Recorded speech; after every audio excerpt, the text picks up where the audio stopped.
Today we stand on the edge of history where comedy and tragedy intertwine and where a single misstep could drag us into catastrophe.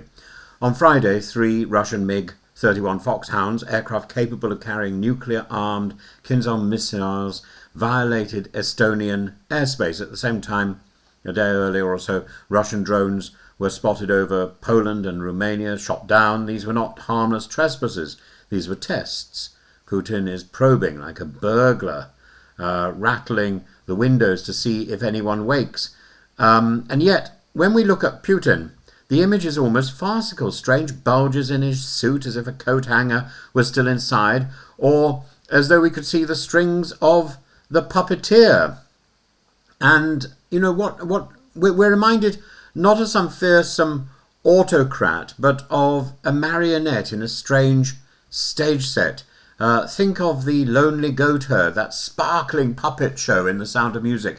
The goats bounce, the marionettes sway, and all the while we know it is the puppeteer's hands, or Julie Andrews' hands, that give them life. So with Putin, Putin is somebody who just looks as if there's a hand job behind him. We see his jerky movements, we see his brittle smiles, but behind him the Siloviki, the generals, the hard men of Moscow, pulling the strings.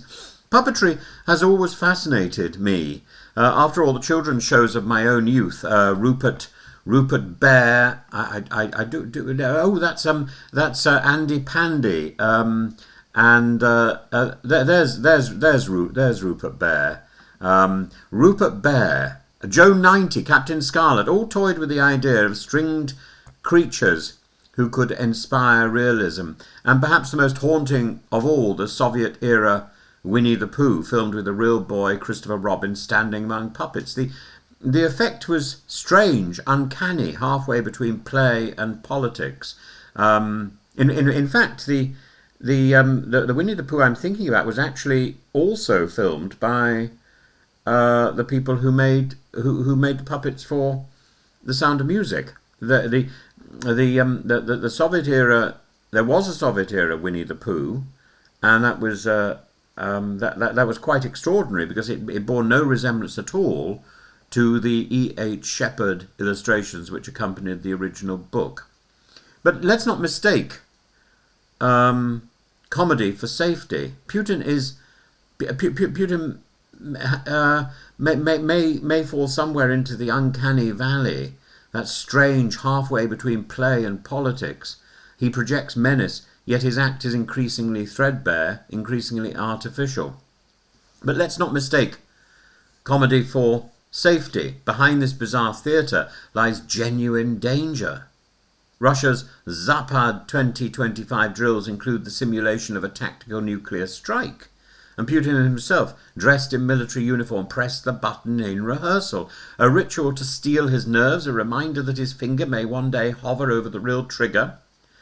Russian doctrine speaks of escalate to de-escalate, the madman scenario, the dead man's trigger. Putin fingering Armageddon to win a concession. Make everyone else fear you, that you might be insane enough to actually go through with it. We've been here before. In 1983, NATO ran an exercise called Able Archer, and the Soviets mistook it for a prelude to a real nuclear strike. The world stood minutes from catastrophe. Then, as now, trust had collapsed, misread signals abounded, and leaders sat behind opaque curtains guessing at one another's intentions. Now some, like Richard Littlejohn, sneer that this is someone else's war. Why should Britain care about the Baltics or Poland or Ukraine? And the answer lies in John Donne's immortal words. No man is an island, entire of itself. Every man is a piece of the continent, a part of the main. If a clod be washed away by the sea, Europe is the less, as well as if a promontory were, as well as if a manor of thy friends or of thine own were. Any man's death diminishes me, because I am involved in mankind, and therefore never sent to know for whom the bell tolls, it tolls for thee.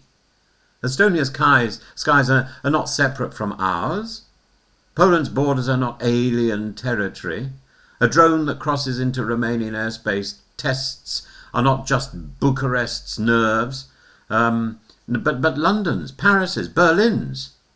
We are bound together, continent and clod alike, and the danger now is that Putin, emboldened by ultranationalists, miscalculates that drones which today cross borders without payloads may tomorrow carry serious explosives, that NATO, in defending itself, might stumble into the very nuclear confrontation Russia rehearses. The stage is crowded. Zapad in Russia and Belarus, Eastern Sentry in NATO, Iron Gate in Poland. The more crowded the theatre, the more likely the puppet strings will tangle. And yet what's our response? To mock the coat hanger in Putin's jacket, the strings we think we see, the possibility that he is already so frightened of assassination he wears a bulletproof vest even in his own councils or on television. The irony is rich. The man who claims to be master of destiny is himself a puppet, jerking and twisting to please the shadows that control him. Or maybe this is one of the doppelgangers. But while we may laugh at the spectacle and the toothless parade, we must not ignore the risk.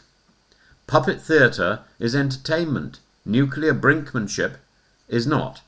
Dunn's tolling bell reminds us what happens in Tallinn or Warsaw will reach Dover and Manchester. This is not someone else's war. The strings stretch across the continent. If one breaks, all may fall. So we face the question, do we allow the marionette to keep dancing his madman's jig, or do we stand firm, cut the strings, and remind him that Europe is not a stage for his grotesque performance?